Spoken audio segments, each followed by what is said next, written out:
What's going on out there in YouTube and out in the social media world? This is your boy Rob Banks. Gonna do another video tonight. I had some things I wanted to talk about.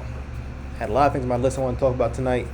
I wanted to go into the Second Amendment a little bit. I think if you're a person who believes in lawful gun usage, the Second Amendment, you gotta be able to explain it.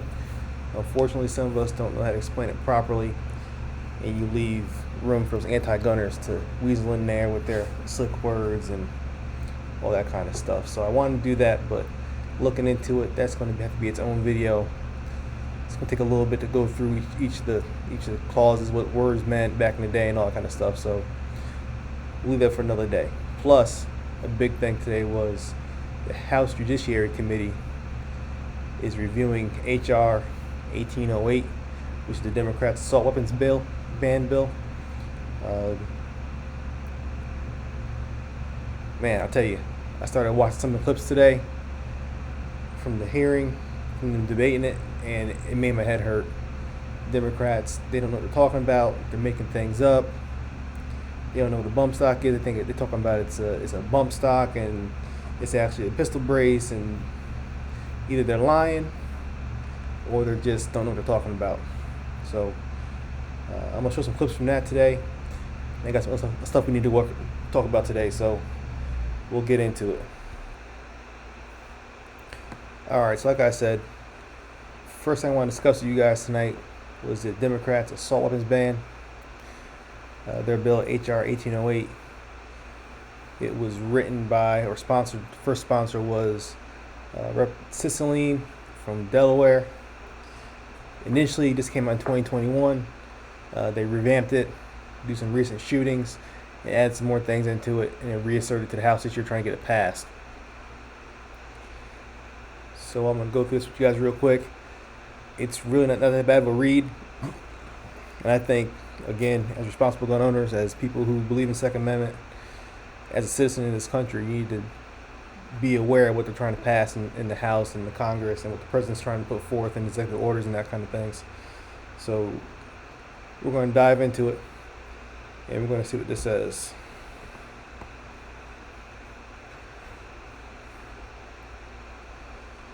Alright, H.R. 1808. What's the name of it? They just came straight with it. They just called it straight up assault weapons ban of 2021. Like I said, it was introduced last year and revamping it this year and talking about it again. Not even trying to hide what they're trying to do this time. So, the basic premise says to regulate assault weapons to ensure that the right to keep and bear arms is not unlimited and for other purposes. Alright, so this is kind of why I wanted to get into the discussion of the Second Amendment. They said to regulate assault weapons. First of all, an assault weapon is a made-up term that they came up with to make it seem scary to the public who doesn't understand firearms. Alright, a true assault weapon, assault rifle, they're very expensive, hard to get. You got to have all kind of background checks. You got to have tax stamps and cleared by the government to get them. And I believe they're banned from manufacture or import since 1986. So if you do have one, if you do find one you want to buy, you're going to pay a lot of money for it, thousands of dollars. So, and then they say to ensure that the right to keep and bear arms is not unlimited. Again, if you've been following gun laws in this country for the last 50, 60 years, the Second Amendment is very limited. Talked about you can't hardly get automatic weapons. All around this country, they have magazine bans for what you can have inside your magazine. Some places can't have traditional pistol grips. Basically, they want to put all that stuff in this bill and pass it.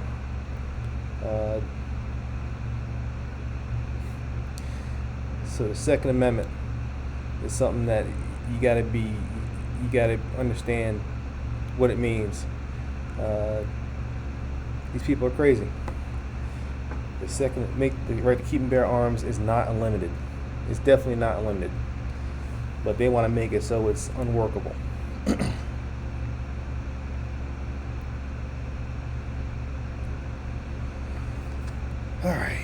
just read that short title. We'll skip down. We'll go to definitions. I think it's important to go through definitions to see what they're saying, what things mean, because obviously they make up their own terms and words to make it sound rosy or rude to the public or scary to people, so they side with it. So first portion, semi-automatic pistol means any repeating pistol that utilizes a portion of the energy of a firing cartridge to extract the fired cartridge case and chamber the next round. Pretty straightforward. One trigger press, gun goes bang. The primary nights causes the gases make the gun function. Extract the bullet, put a new bullet in. Extract the casing, insert a new round. Requires separate pull of the trigger for each cartridge. Semi-auto shotgun. Yep. Alright, here we go.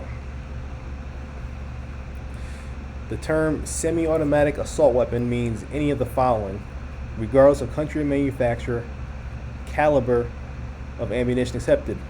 So A, this is what we're talking about.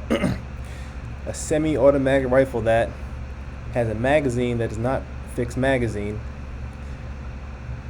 and does have any one of the following. So this is where I talk about the Democrats don't know what they're talking about. They don't know what the parts of guns are. So a pistol grip, which you put your hand on and hold the gun, right? A foregrip, a folding, telescoping, detachable stock, or otherwise foldable or adjustable in a manner that operates to reduce the length, size, or any other dimension, or otherwise enhance the concealability of the weapon. Alright, if you have an AR-15 or any kind of gun with a collapsible buttstock, it's not made to conceal. You're not putting it on your body to hide. It's so different size users can use the firearm comfortably. I'm a lot bigger than my wife, so if I want her to use my AR-15, I give it to her. She collapses the buttstock down so it fits on her body. Obviously, if you have a scope on that rifle, your eye relief is different depending upon, again, your frame and body. So if you're a bigger person, you get up on that gun, you shoulder it. If you're bigger, you're closer to the scope, so maybe your scope has to be adjusted to fit you, or your stock's out, so you're farther from the scope. If my wife got in the same gun that I'm on and didn't adjust her buttstock, she's gonna have all kinds of problems with eye relief and her scope. We'll keep going. A grenade launcher. Who has a grenade launcher? Really? It'd be cool to have one, but I don't have one. Or it's hard to get. A barrel shroud. Again, a barrel shroud is something that covers the barrel of the weapon, so when you're holding the forend, you don't burn your hand. A threaded barrel. So a threaded barrel, obviously you're going to put your bird cage on it, your muzzle device, your blast hider, or a suppressor if you have one.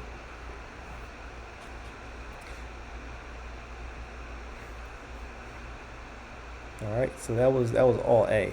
So B, a semi-automatic rifle that has a fixed magazine with the capacity to accept more than 10 rounds, except for an attached tubular device designed to accept capable of operating with only 22 rimfire ammunition. So for some reason they think 22 is okay, pretty much. C, any part, combination of parts, component, device, attachment, or accessory that's designed to function or accelerate the rate of fire of a semi-automatic firearm, but not convert the semi-automatic firearm to a machine gun. Alright, so I read that and it's very subjective. Okay? Alright, so we're on Charlie. Talked about the rate of fire. So basically, how I read this is, if I'm someone who has a standard trigger in my gun, and I decide I want to put in a drop-in trigger or a Geisley trigger, something a little more light, a little easier to use, a little more user-friendly, less take-up, less slack. I read that as something that could accelerate the rate of fire. If you know anything about firing, a firearm, rifle, semi-automatic rifle, or pistol, what increases the rate of fire? your trigger finger. Just because the trigger is a 3-pound trigger or a 2-pound trigger versus a hair trigger, which is something really light, it only fires when you press the trigger. So Delta, a semi-automatic pistol that has a magazine that is not a fixed magazine and does have any one of the following: a threaded barrel, a second pistol grip, a barrel shroud, the capacity to accept detachable magazine at some location outside the pistol grip, a semi-automatic version of an automatic firearm. Alright, so this is something that's very interesting to have in here. A semi-automatic version of an automatic firearm. So, I believe it's a Glock 18. Also, you can get a switch for your Glock and make it fully automatic. So, basically, this would outlaw Glocks. A 17, because basically they have a version of it that's fully automatic. There's a version of a Desert Eagle that's fully automatic. There's pretty much a version of every rifle out there, semi-auto rifle, that's fully automatic. Pretty much all of them, anyway. What else? There's all kinds of handguns that, if you have the proper parts, you can make it fully automatic.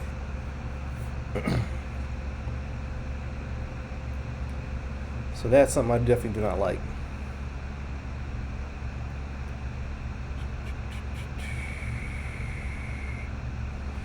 Alright. A manufactured weight of 50 ounces or more when unloaded. A stabilizing brace or similar component. So if you get something here, they're trying to do what the ATF may not be able to do with their upcoming ruling on pistol brace, AR pistol braces, or rifle braces, pistol braces. They're trying to put all that in here because this is an AR pistol. And yeah, I know it's got a magazine in it, it's loaded, because why would it not be? It's my rifle, it's loaded. I'm not gonna do things stupid with it, so I have to worry about taking a magazine out and showing you that it's unloaded because it's loaded. I know it is, you know it is, we can move forward amicably.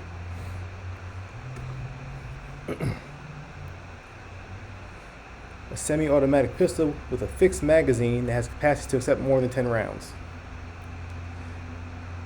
A semi-automatic shotgun, same thing, folding stock, pistol grip, all the same verbiage. They're trying to basically lump everything into this one bill. And then they go through that here at a hotel. All the following rifles, copies, duplicates, variants, altered, or facsimiles with the capability of any such weapon thereof. AKs. And you can see it goes all down the list. AKs, you got Norenkos, SKSs, AR-15s, AR-10s. And they have all the different versions of ARs. Basically, did a mass Google search trying to find all the different kinds of ARs. Companies made ARs. Beretta M107A1. Sorry, not Beretta. Barrett 107A1. That's your big, and MA2A1. That's your big 50 cal. All right. CX Storm. You see the list goes on and on and on. It's a bunch of weapons, a bunch of firearms that the government, one side anyway, does not want you, us, we the people to own.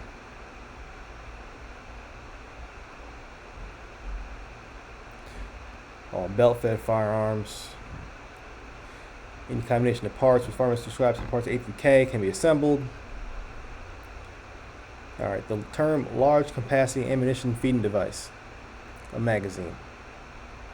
It means a magazine, belt, drum, feed strip, or similar device, including any such device joined or coupled with another in any manner that has the overall capacity of, or that can be readily restored, changed, or converted to accept more than 10 rounds of ammunition. They're stuck in this whole 10 round ammunition number for some reason. For some reason they think that 10 rounds is the magic number. Listen, I don't care if it's me versus 3 dudes with knives or 3 dudes with rocks. I want the most amount of rounds possible, because you try to stop the threat, then they may not go down to 1 or 2 rounds. You may miss. And when you go to reload that firearm, first of all, if you got a 10-round fixed magazine, you're screwed after you have a club to fight them with. Second of all, that's time. In a situation where you're fighting multiple attackers, that could be your life right there in the line.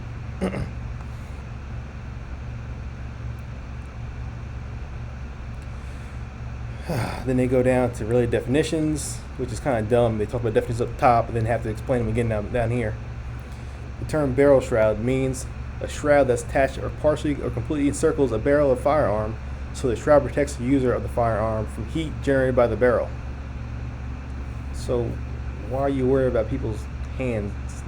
You want me to burn their hands? That's stupid. So technically on this, my free float rail completely encircles my barrel. Technically it's a barrel shroud, right? It still gets pretty hot, but it protects my hand from getting burned. Bravo. It does not include a slide that partially or completely encircles or encloses a barrel. That's like on your Glock. So obviously here's my Glock. Your slide encloses the barrel. That wouldn't count as a barrel shroud.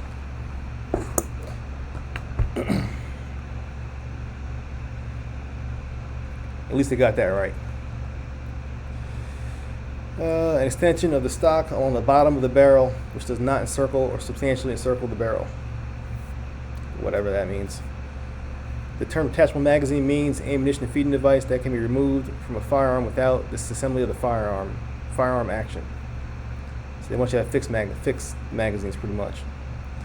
Fixed magazine means ammunition feeding device that's contained in and not removable from permanently fixed to the firearm. The term folding stock, telescoping stock. Telescoping or detachable stock means a stock that folds, telescopes, attaches, or otherwise operates to reduce the length, size, or any other dimension, otherwise enhances the concealability of the firearm.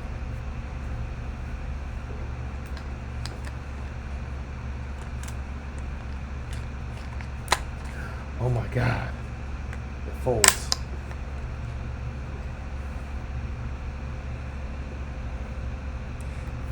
The term grenade launcher means an attachment for use on a firearm that's designed to propel a grenade or other similarly destructive device. Talks about permanently inoperable, what a pistol grip is. It's kind of interesting in pistol grips. They talk about thumbhole stocks, Thorson type grip stocks. So here's one that's pretty important to me. Threaded barrel. Obviously, if you screw on your flash hider, your bird cage, if you want to call it, your suppressor, your muzzle brake. The term threaded barrel means a feature or characteristic that's designed in such a manner to allow for the attachment of a device such as a firearm silencer or flash suppressor. Again, you're just making these firearms more and more difficult for us to use.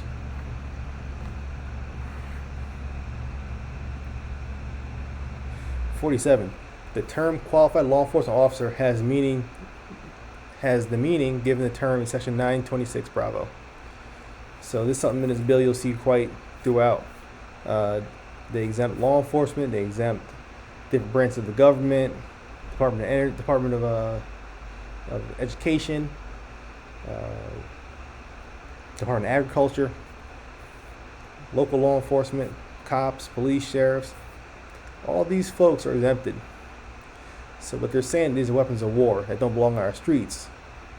However, government agencies, police department, Department of Education, why? I don't know what they have them. But they can have these weapons of war to use against you and me if they want to. If it ever comes to that.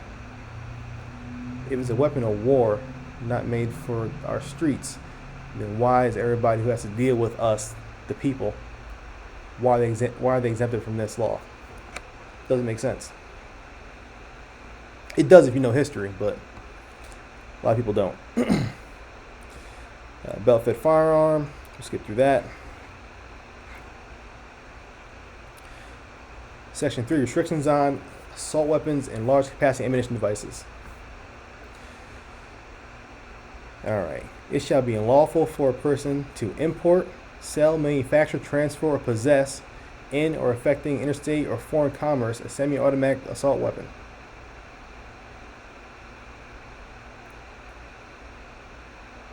So by their means, if this passes, if you have AR pistol, AR rifle, number of combination of semi-automatic rifles, you can have it. It's have a grandfather clause in here, right? But you can't sell it. You can't transfer it.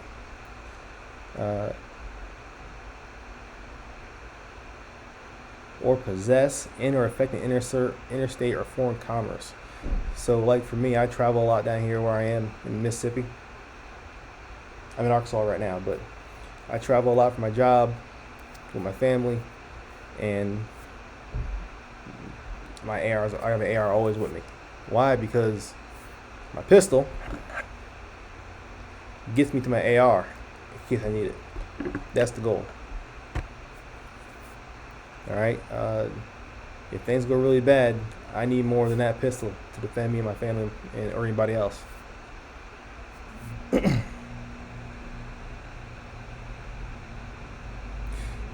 Paragraph 1 shall not apply to the possession, sale, transfer of any semi-automatic assault style weapon otherwise lawfully possessed under federal law on the date enactment of Assault Weapons Ban 2021. So, that's the grandfather clause. They're saying that if you have it right now, if this passes, you can still have it, Mr. America. Oh, yeah.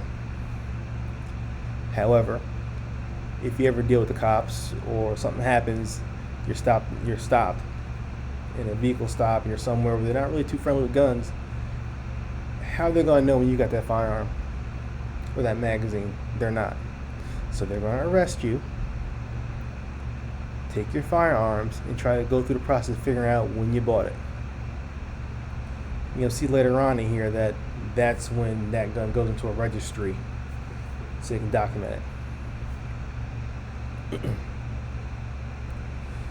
And again, it goes to paragraph 1, shall not apply any firearm that has made up operated by a pump, bolt, lever slide, or slide action, has been rendered permanently inoperable, or is an antique.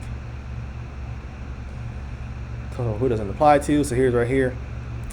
The importation for manufacture, sale, transfer, or possession by the United States Department or agency, United States, or State Department agency, or political subdivision of a state. Basically, it's saying that all those folks told you before, the cops, the federal agents, people in the government that work for us, they can buy new ones, they can own them, they can sell them, do what they have to do. So people that work for us, that we pay their salary, are exempt from this. But we're paying for them to have things that we can't own.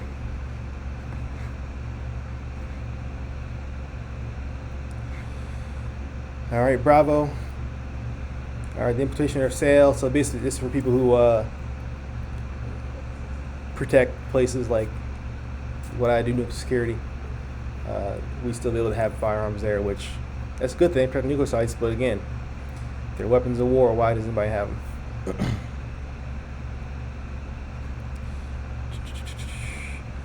All right, this talks about retired personnel from law enforcement. They can still have them. Why?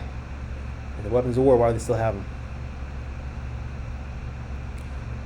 All right, licensed importers, yep. Employed by private institution of higher education, eligible for funding under Title IV. Okay, yeah, whatever. Skip through that. 6. The Attorney General shall establish and maintain in a timely manner a record of the make, model, and if available, the date, manufacture of any semi-automatic assault weapon which the Attorney General is made aware has been used in relation to a crime under the federal or state law, and the nature and circumstance of a crime involved, including outcome of relevant criminal investigations and proceedings. The Attorney General shall annually submit a copy of the record established under this paragraph to Congress and make the record available to the general public. So this is where we're talking about, investigations. So if something happens, you get stopped by the cops, They're going to investigate and take your guns from you to determine whether you have it before this ban or after this ban, when you got it. And they're making it onto that list and give it to Congress and make it public. It shall be unlawful for a person to import, sell, manufacture, possess large capacity magazines, feeding devices. So again, they're going for everything at one fell swoop here. Then again, it talks about, let me scroll down here. It talks about it doesn't apply to those same people. Alphabet agencies, cops, all those sort of folks. Retired law enforcement. Yep.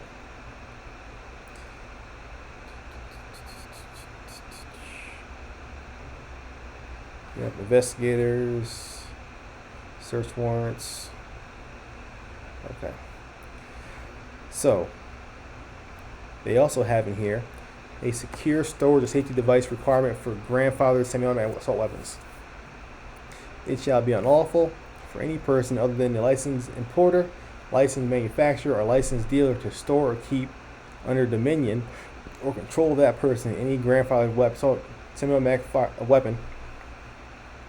assault weapon that the person knows or has reasonable cause to believe will be accessible to an individual prohibited from receiving or possessing a firearm under subsection Gulf November X-ray or any provision of state law, unless grandfathered semi-automatic weapon is carried on your person or in close proximity, locked by a secure gun store safety device that prohibited individual has no ability to access. So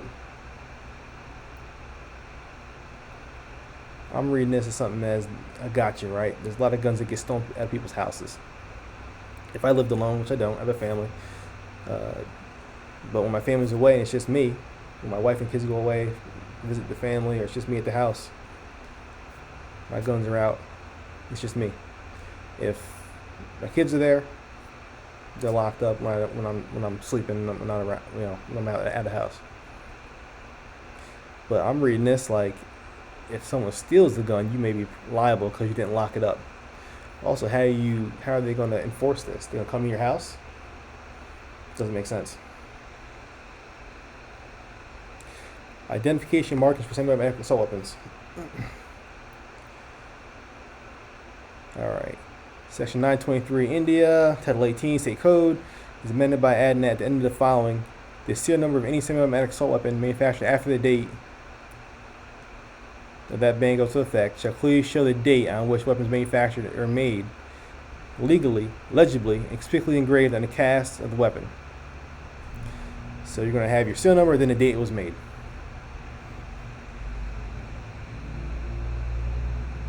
So that's how they're going to try to figure out if it was made before or after. But if you're someone who's an AR is nothing but aluminum, right? So if you're someone who has a lathe and knows how to set the settings in it, you can make all the ARs you want. Just don't put a date on them. How are they going to fucking know? I shouldn't have swore. How are they going to know?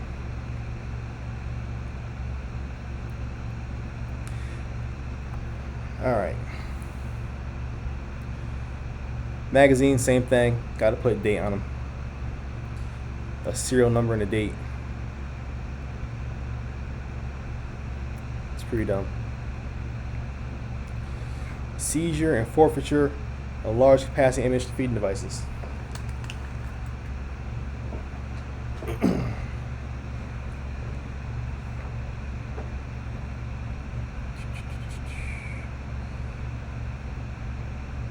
Alright.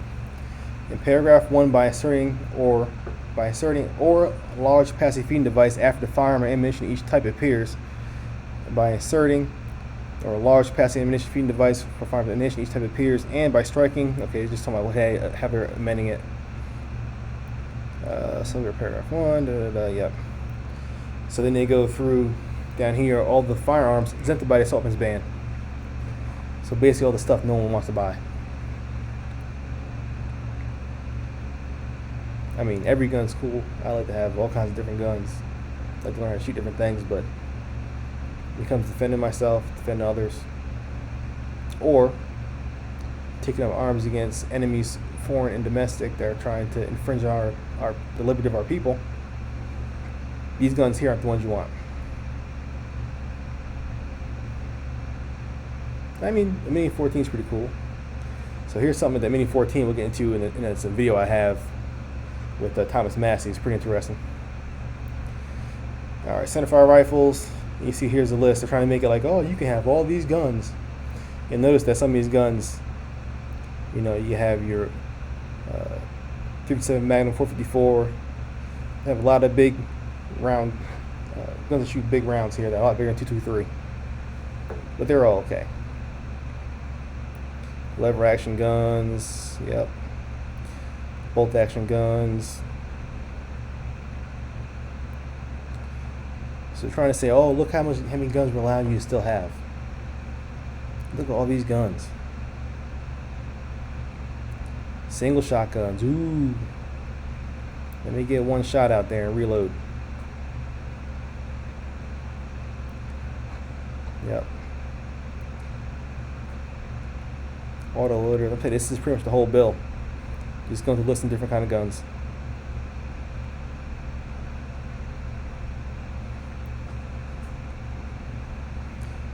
Competition rifles, shotguns,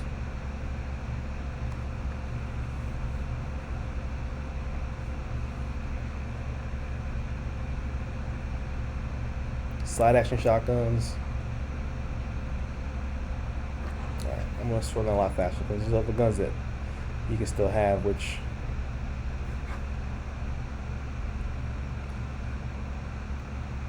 I'm not really worried about. The goal was we don't want them to stop us from having any firearms. I don't care, we can have these 800 firearms, so we need to be able to have all the firearms. Just like the government can have, we should have all of them as well. Just like the government.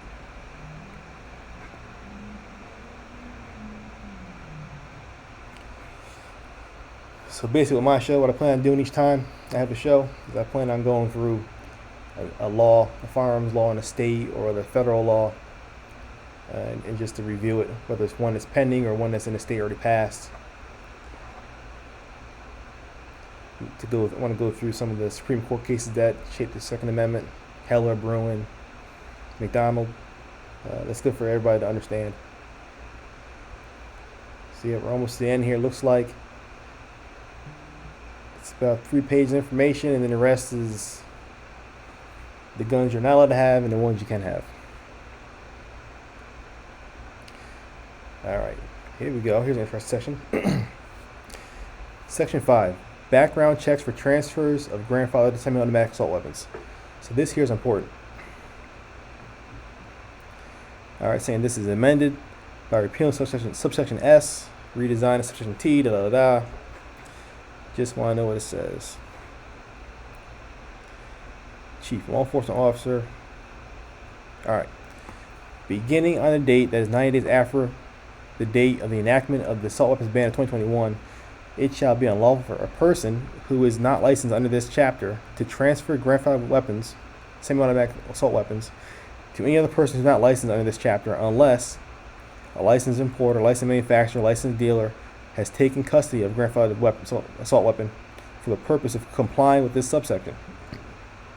Upon taking custody of the grandfathered semi-automatic assault weapon, the licensee shall comply with all requirements of this chapter as if the licensee were transferring grandfathered assault weapon to inventory. So basically saying if you get a firearm in, someone sells it to you as a FFL, you got to then engrave it and treat it as a grandfathered weapon and all the crap.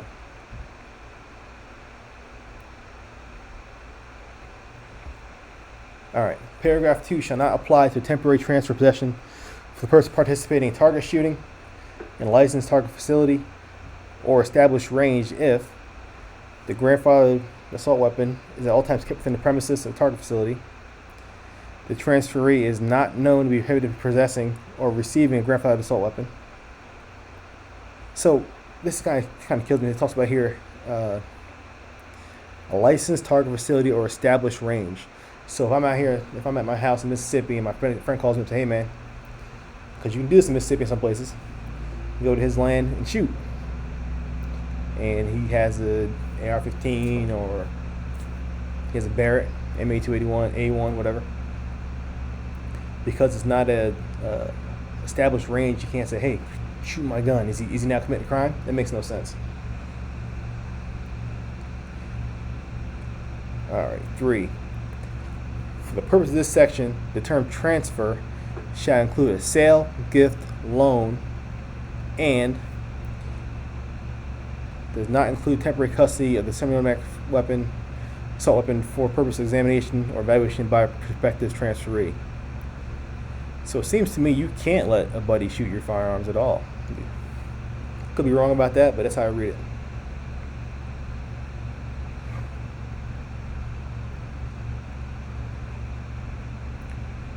Yep. Bunch of amendments. Interesting section here. The use of the burn grants for buyback programs for semi-automatic assault weapons and large capacity initial feeding devices. So I guess they had an omnibus bill. They had a bunch of money allocated to them so they can buy guns back. You're not having it. All right, so that's that. That's the assault weapons ban. Man, it's a bunch of crap, really, is what it is. So we're gonna move on to some of these videos from today. Democrats make a fool of themselves.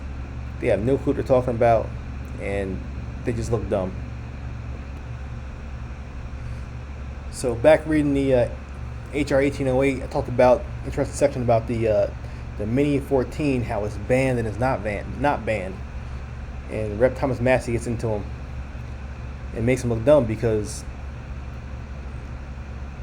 it's the same gun. If I put a pistol grip on it or a wood stock, what difference does it make? It's the same operating system. It's the same receiver inside that makes the gun work. Same innards. The only difference is the cosmetics of it, how you hold it. So we'll watch this video here and we'll see what they have to say. The lady yields back for our purposes. The gentleman from Kentucky seek recognition. I moved. Word. Gentleman is recognized. This bill has been touted as a bill to ban assault weapons, but really what the Democrats would like to do is to ban all semi-automatic weapons. And they've gone to some tortured lengths with this legislation to try and draw a distinction between guns that a lot of people who don't even own guns would say, oh, well, that's not an assault weapon, versus one that looks like an assault weapon. Yet the people who own guns, which is the majority of Americans, are starting to see through this. And I want to take one of the firearms that's banned but not banned. There's a little bit of schizophrenia in this bill. One of the guns that's banned and then not banned in this bill, and point out the problem with this bill. This is a Ruger Mini 14. The one in the upper left, if the camera's panned out, if you can see it, is it. So what he's pointing to, hopefully they zoom in, but the very top, you got a Ruger Mini 14. It's got the cosmetic plastic grips, the 4-inch plastic. It has a pistol grip on it. And down below, you have a Mini 14 that's the old school wood stock. They both take magazines, both have the same operation of one trigger press, fires one bullet, same structure. Only difference is how it's set up on the outside. Same gun. Is a tactical version. The Democrats would have you believe, because this has plastic and it's painted black and it has this different way of holding it, that it's a weapon of war. So they ban it on page 8. And then on page 13, they furthermore ban the receiver of this firearm. Well, there's a problem with this legislation because on page 26, they unban the same firearm that has wooden furniture. Now, let me assure you that any criminal, especially somebody who's determined to wreak havoc on the public, they know that the capability of these two firearms is exactly the same. You're not pulling the wool over their eyes. You may pull the wool over the eyes of some of the people who want gun control. You may placate a portion of your base and a lot of the members who want to ban all guns, but you're not going to stop the violence with this bill, because here's the problem with this bill. The gun in the upper left is explicitly banned. The receiver in the upper right is explicitly banned by this bill. The gun in the lower left is explicitly not banned, but it shares the same receiver, the same identical internal mechanism, as the gun that is banned. So that's what he's saying. They're trying to pull the old three-card Monty on everybody, right? The Ruger Mini 14 with the tactical stock and grip is banned because of the fact it has a pistol grip and has a threaded barrel and all this stuff. It makes no difference. It's the same gun. It just looks different. Same caliber weapon, shoots the same bullets, same semi-automatic rifle. So a person, and I'll ask Mr. Cicilline since he's the author of this bill, and I'll yield some time to him. If a person is a person in possession of a receiver that could be used in either the banned gun or the not banned gun in violation of the law if this receiver is manufactured. It doesn't have any. Thank you for the explanation. So the upper left-hand weapon that you just identified, and you made reference to the plastic and the color, that has nothing to do with the ban and nothing to do with the legislation. It has everything to do with the ban and legislation. It's the same gun, just with different cosmetic parts to it. That firearm in the upper left-hand corner is banned because it has two features that are banned: a folding stock and a pistol grip. Things that do not change the functionality of the weapon. And that relates to the lethality, to the False.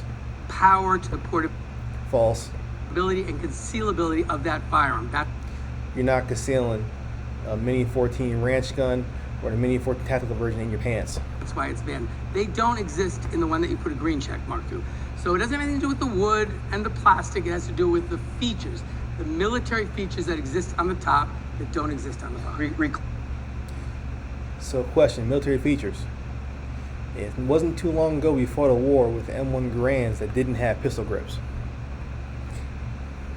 I'll let him talk. Claiming my time, a person who's unfortunate enough to be shot by either one of these weapons, do you think they care that it had a pistol grip? Look, you're going to be shot by the firearm on the top or the bottom. There's no question about that. The firearm on the top is an assault rifle because, by definition in this statute, it has two of those features that have a military purpose, that have no hunting or sporting purpose. That's the definition. Are there other guns that are The definition they totally made up to fit their bill. They're banned. dangerous? Of course there are. But we're not here to Reclaiming ban my time. guns. We're here to prevent Reclaiming the my production. time for the second. Now Of yield course to you're you reclaiming. again. He's a clown, man. For the second part of my question, which is the ambiguity in the legislation, is a person in possession of this receiver violating either the law prescribed on page 8 or the law prescribed on page No. 13 that bans that receiver? No. Even though What makes the firearm work? The receiver. The outside, the pistol grip, the wood stock, that has nothing to do with how the gun works. It's all the same thing. that receiver is banned on page 13 as a frame or receiver of a rifle or shotgun described in subparagraph H, which is this gun. No, because that has to be assembled. That other gun has, in fact, the characteristics on the gun. One of And the you're two of the proving my prohibit- point. In its unassembled form, you're trying to ban this receiver when it's not assembled into a firearm. Yet there's ambiguity here. You've said that it's banned in the legislation, bans the receiver, but you're telling us now that it doesn't, as long as it's not assembled. But the legislation on page 13 contemplates the unassembled receiver.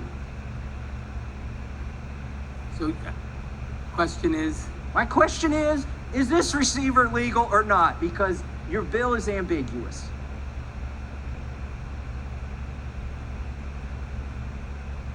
Gentleman's time My is time yeah, is I'm happy to expired. answer. If you currently possess that, it is not prohibited. You'll be prevented from acquiring. No. Let me. Right. Gentleman's, If the I- gentleman's time is expired.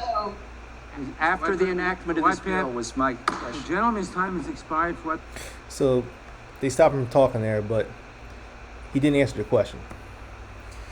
The question he answered was, will it be grandfathered in? Yeah. So they grandfathered these firearms in. What Massey was saying is, could I purchase one? Could I own one after the fact? Could I buy one new or transfer it for somebody else? The answer is no. He didn't want to say that though.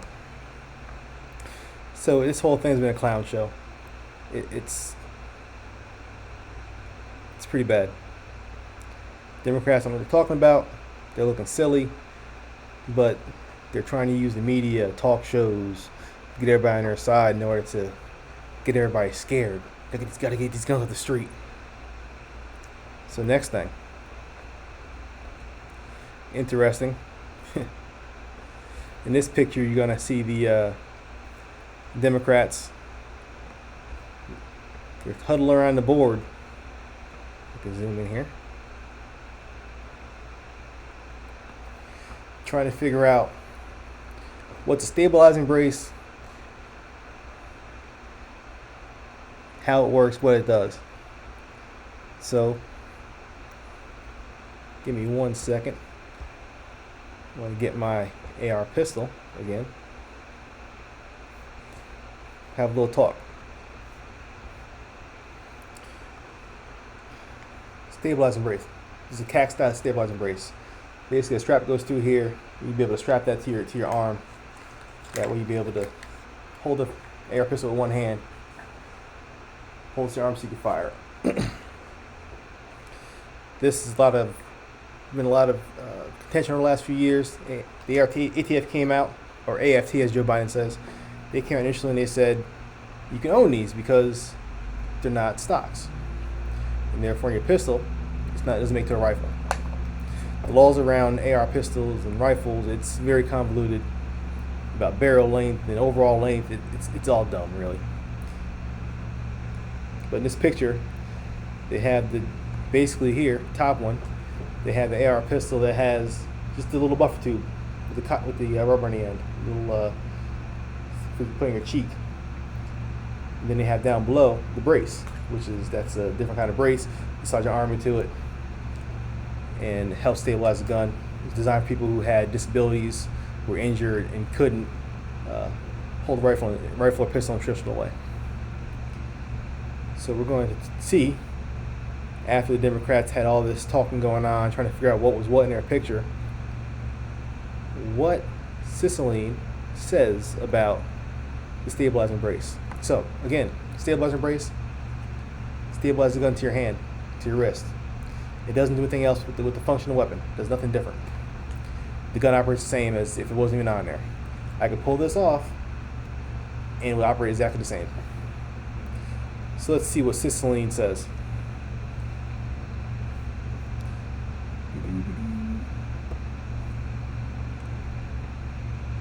Move to strike the last word. Gentleman is recognized.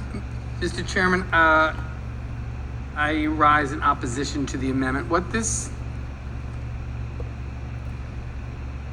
stabilizing brace, which is depicted here, when attached here, it turns this weapon into an automatic weapon. This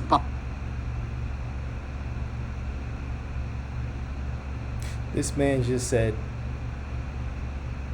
the stabilizing brace turns that weapon to an automatic weapon. Now, one thing to talk about this picture here, if you see in their picture, their rifle, it actually is rifle now, right?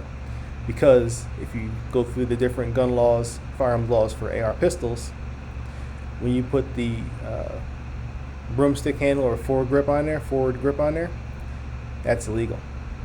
It turns this AR pistol into a short barrel rifle, which you have to go through the background check, $200 tax stamp, and have to have the ATF do an investigation on you for a background check.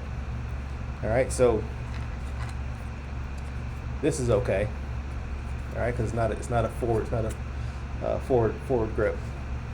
In that picture, that's an AR rifle, short barrel rifle. So we'll back up again, listen to their lies, because they're not making any sense. He's talking about this AR pistol is now automatic because of the stabilizing brace. So I'll let him talk instead of me talking over him. Weapon into an automatic weapon. It becomes a bump stock, and so it will. Sorry about stopping it. It becomes a bump stock. If you don't know, a bump stock basically it takes into the principle of bump firing, which basically you can hold your AR or other semi-automatic rifle at a certain angle and use the inertia caused by the bolt cycling from the gun firing to bump fire, basically causing your finger to hit the trigger over and over again multiple times. That's what a bump stock does. The stock slides with the inertia of the gun. You hold your trigger finger back, and every time your finger hits it resets the gun, the trigger, and every time it hits the trigger, the gun fires. What he's talking about makes no damn sense. Will allow that to essentially automatic weapon. It becomes a bump stock, and so it will allow that to essentially be fired like an automatic weapon. That's the difference. Look at him down here at the bottom. He don't know what's going on. He's just like, yeah, that's a good argument. The man's not making no sense. And this is what kills me, right? I'm gonna back up again and let him talk. This is what kills me. If you're someone who wants to push these bans, you want to limit our rights, you need to know what you're talking about. You can't come out here just making up stuff. It's not gonna fly, man. It's not gonna fly. To essentially be fired like an automatic weapon. That's the danger of it. So I have to very strongly oppose the amendment. And they correct him right away. Gentleman gets yields mad. back. Who seeks recognition? I seek What recognition. purpose does the gentleman from Kentucky seek recognition? To strike the last word. Gentleman is recognized. The Democrats are so zealous in their rush to ban everything related to guns and every gun that exists that I'm afraid Mr. Cicilline has his gun features mixed up. He just Gotta hydrate. described the arm brace, which is used by people who have a handicap to help fire a pistol. He just described it as a bump stock. It's neither a stock nor a bump stock. And I think it's important that if you're going to ban these things, that you actually understand what you're banning. That is the picture that he showed. Everybody needs to know is not a bump stock. It's an arm brace for firing a pistol from the wrist, and it's not made to increase the rate of fire of the firearm. It's not made to simulate automatic fire. It's made to stabilize the grip of a pistol, and that's all it does. And if anybody So I'm glad Mattis is there. Chip Roy's next to him. And they're correcting Democrats in what they're saying right in the spot. I think they're scoring points, saying what they're saying. They're making stuff up, pulling it out of their butt. It doesn't make sense. Let me back up. Either they're pulling it out of their butt and making it up, or they're lying to everybody and trying to gaslight you to get to their side. So one thing I want to talk about here is they want to take away our semi-automatic rifles, assault rifles. Wants to have bolt actions and single shot guns, and guns can only hold 10 rounds. And like we always say, like I've been saying, the police are exempt. Federal law enforcement is exempt. People who have to deal with the public are exempt for them. Right? So, if the weapons of war that don't belong on our streets, why do the police have to have them if we can't? It brings me to this. This here, you got a robot dog, right? So you're telling me that in a couple of years, they won't have these patrolling the streets of your neighborhood? You can't have this, but they're going to be having those paid by your tax dollars.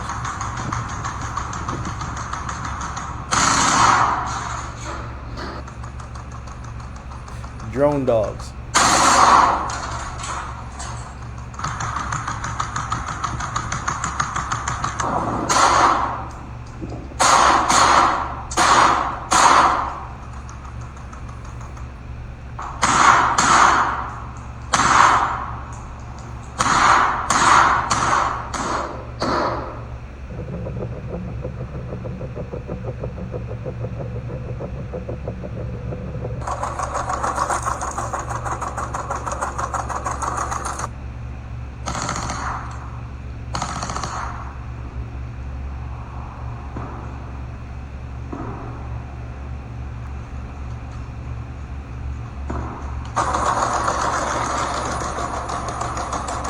It's like a little spider, doesn't it?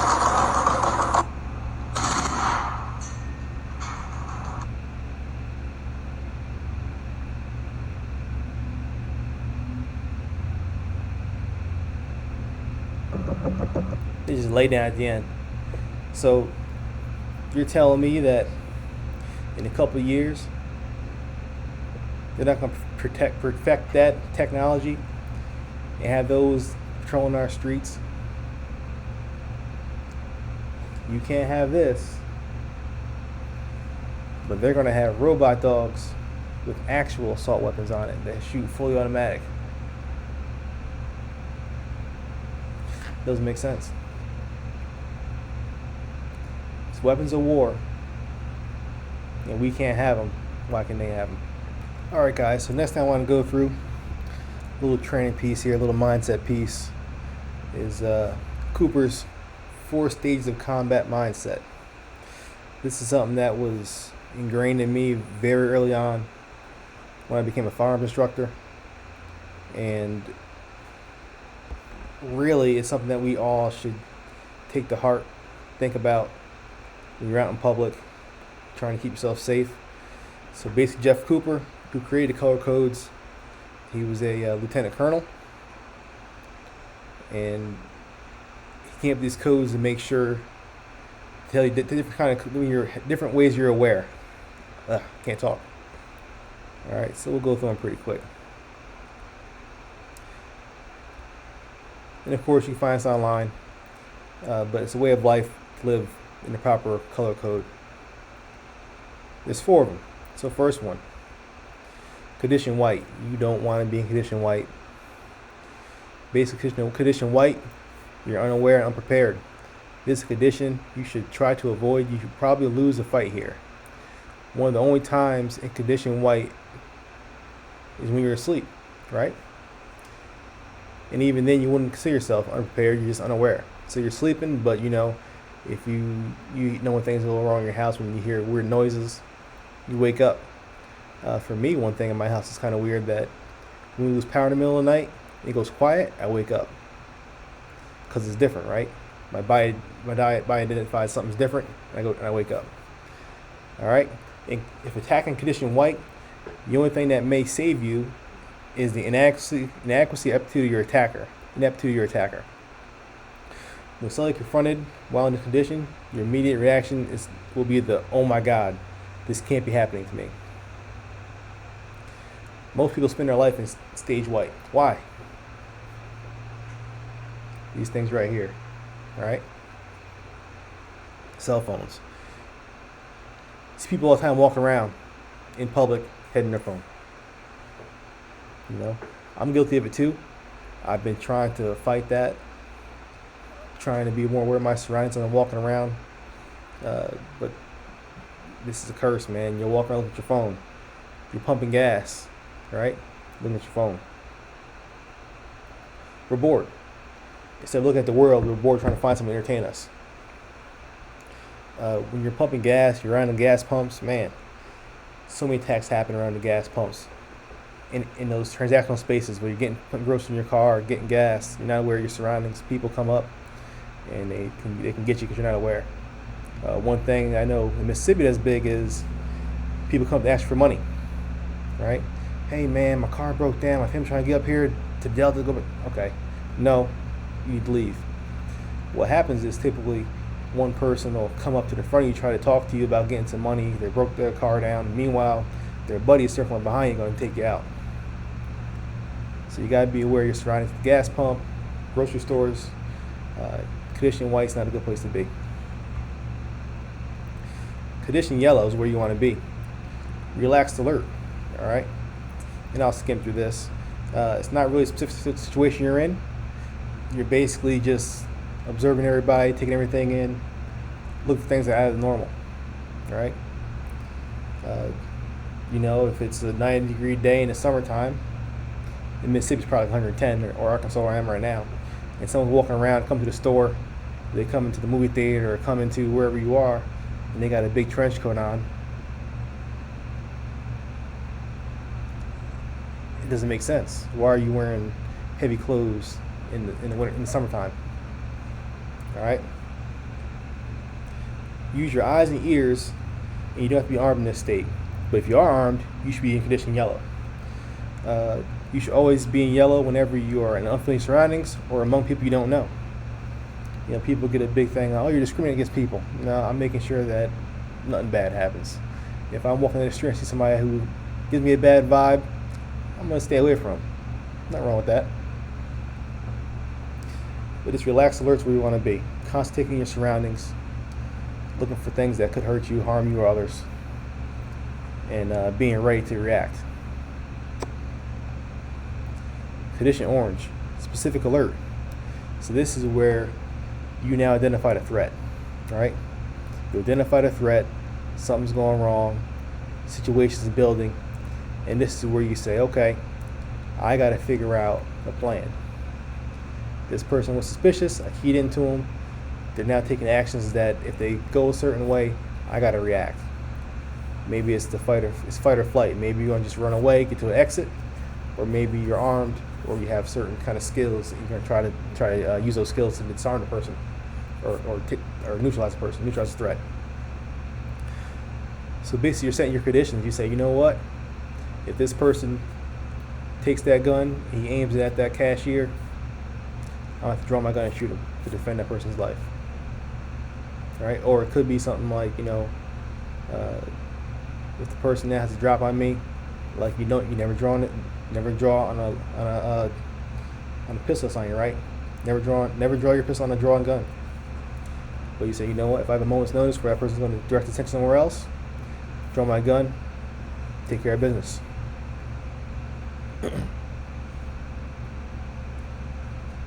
Which goes to red. All right. So now you're in the fight mode. Yellow, you observe something that's suspicious. Orange, you made your conditions that if that person does A, I'm doing B. And now condition red is you're in fight mode. You made your plan, and now it's time for you to act. All right. This is where you're going to fall back on that training you've been doing at the range or dry firing. If you train sloppy, you're going to be sloppy in this moment, right? Because in the high stress situation, man, you're just acting and you're going through the motions pretty fast. Your adrenaline's pumping. If you don't train the right way in the range to get it right all the time, you're going to be a mess here in condition red. It's time to fight. So yeah, those are the 4 levels. Just real quick, down and dirty. This videos get kind of long. You can definitely look up these Cooper self-defense levels yourself, and this whole series of trainings that go into it. So again, that was Jeff Cooper's 4 conditions you need to be in. So remember, be in condition yellow. Condition yellow is where you want to be at. All right, so next video I got is something that's pretty interesting. This guy's at his house, and the ATF decided to come to his house. Why?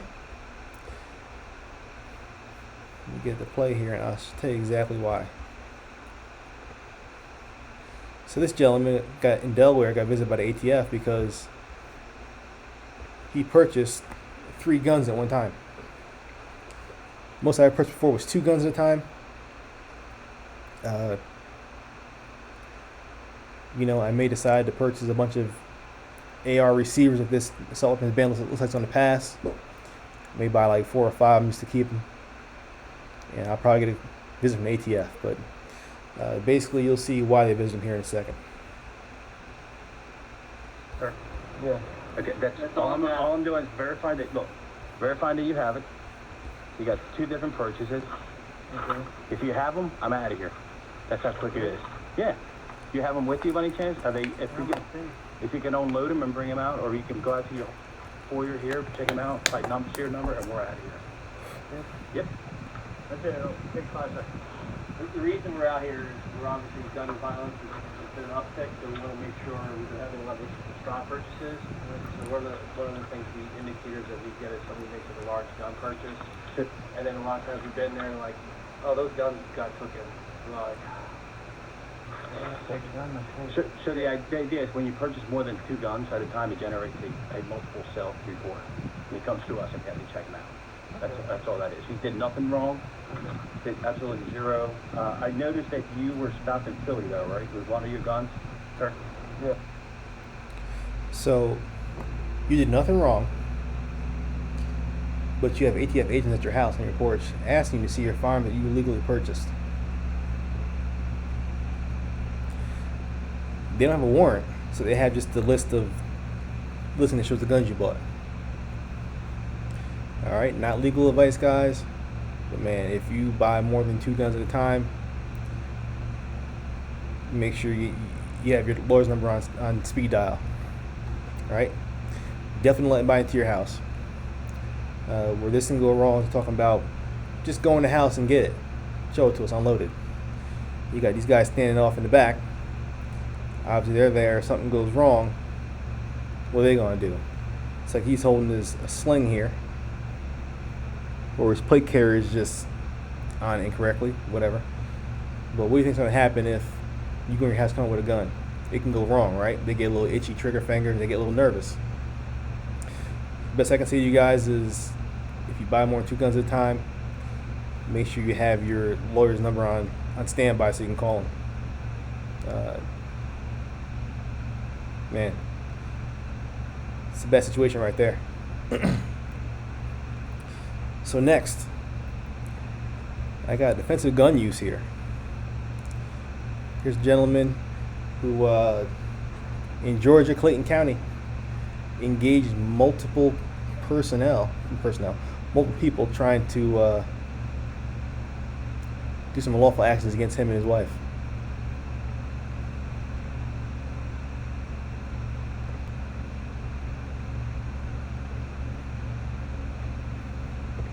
Fire was exchanged. This all was caught on surveillance cameras.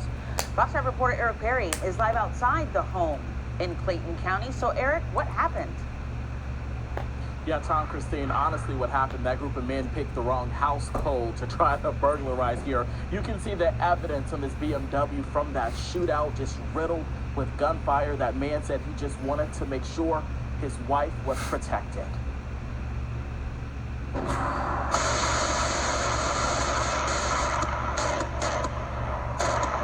I don't want to die at home.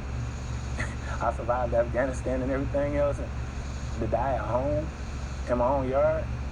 The goal for Whitfield Smith was to protect his family and home early Monday morning when he noticed a group of men on his Ring camera. I'm noticing a young man running from my neighbor's yard across my front lawn into the middle of the street to meet up with 2 other gentlemen. One of the men made a near fatal decision. Sprints of my driveway. I can see on camera that he's hunched down, wearing a gray hoodie, and he's got some kind of firearm in his hand. He reaches to try to get into my BMW that's in the driveway. The door is locked. Grab my rifle, head outside.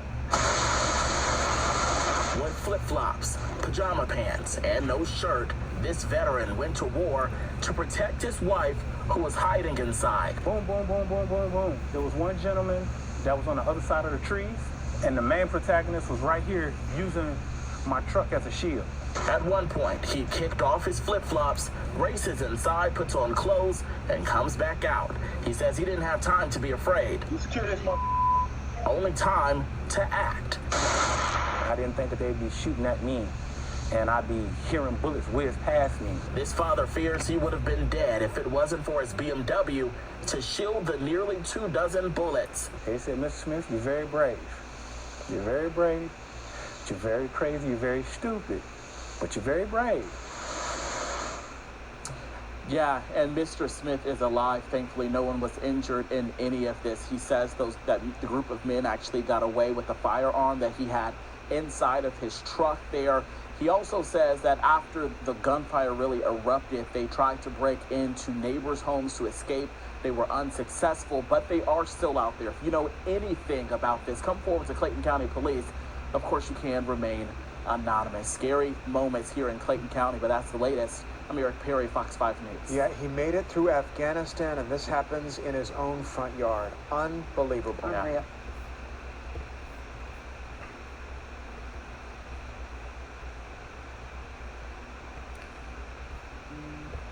He made it to Afghanistan, but this happened in his own front yard. Now, I'm not saying about the man's tactics. I mean, obviously, he didn't realize it was going to go how he thought it was going to go. But that's something where you see guys in your camera at your house crossing in front of your front lawn. And then they got the firearms out, 3 of them, approaching your house. You wouldn't think that they're just going to go rob your car with a firearm out, right? Usually people go to rob your car, they're going to have something to break the window, or they'd sneak up and they would break the window or get in the car somehow. They wouldn't have a gun out. So maybe could have been a little more to it. There's 3 of them, right? They may try to get into the house. You never know. In Georgia, they have the castle doctrine, castle law. You can defend your property in Georgia with lethal force, deadly force. If you want to look at Georgia law, let's see here. If you want to look at Georgia law ever, you can go to georgiacarry.org. Basically, they created this reference because the statutes for Georgia is no longer on the Georgia Department of Safety page, right? I looked for them earlier, and lo and behold, they've got LexisNexis now. A lot harder to use, a lot harder to get into. So Georgia Carry has a list online of the different laws, the firearm laws in Georgia. All right, so I want to end this stream off pretty good. My closing notes, closing thoughts to you guys, man. It's a scary world out there. A lot of things going on with these assault weapons bans and people wanting to take your guns. A lot more mass shootings in the last couple of years. It seems like they're being publicized a lot more. People are mad at the young man in Indiana who neutralized a threat within 15 seconds from about 30 to 40 yards away. Why are they mad at him? Because he stopped a mass shooter, but he had a firearm to do it. Makes no sense. So I just want to say in closing, be safe, take care of your family, stay in condition yellow, be aware of what's going on around you, and no matter where you go, be strapped. Be ready to defend yourself. A sign's not going to defend you. So I want to talk about last thing I want to show before I head out of here. Show you Maj Toure. You don't know Maj Toure? He's the owner, creator of Black Guns Matter. Good dude, man. And he's got some words for you on the way out. I don't want to support a business that... I'm going to rewind it for you so we get the full effect of Maj here. I don't want to support a business that's going to say you don't have the right to defend yourself in my business. And if I have to go there for business because I'm doing interviews or whatever, I got it on me. When I'm in Fox and Rupert Murdoch's building doing our good brother Lawrence B. Jones' show, I got it on me. When I'm in Lori Lightfoot City, right, in the South Side, having good dinner with Rhonda Ezel, who fought and beat 2 federal cases in Chicago, right? I got it on me. Got it on me. When I go to South Central, where our good brother Nipsey Hussle was murdered, in the slave state of California, I got it on me. No governmental body has jurisdiction over my person. And if you think you have jurisdiction over me, I will ask you how. What did I do for you? What do you do for me? I'm like Bane. Remember when the guy said, I've given you a small fortune, and Bane said, and this gives you power over me somehow? You think that making an unconstitutional statute that is not in alignment with the supreme law of the land somehow gives you power over me? It doesn't. You can convince and trick everybody else, not me, bro. I got it on me. Man, I got it on me. He's putting out shirts for that. I'm gonna definitely get me a shirt since I got it on me. I like the black shirt, so I'm gonna get a black shirt on with white letters. But he's right, man. He's right. I got it on me. So with that, I just want to say thanks for listening. Thanks for tuning in. Like, share, subscribe, as they say on YouTube all the time. Until next time, stay strapped, stay safe. Have it on you at all times. Stay in condition yellow. Be ready to defend yourself and others. Catch y'all later.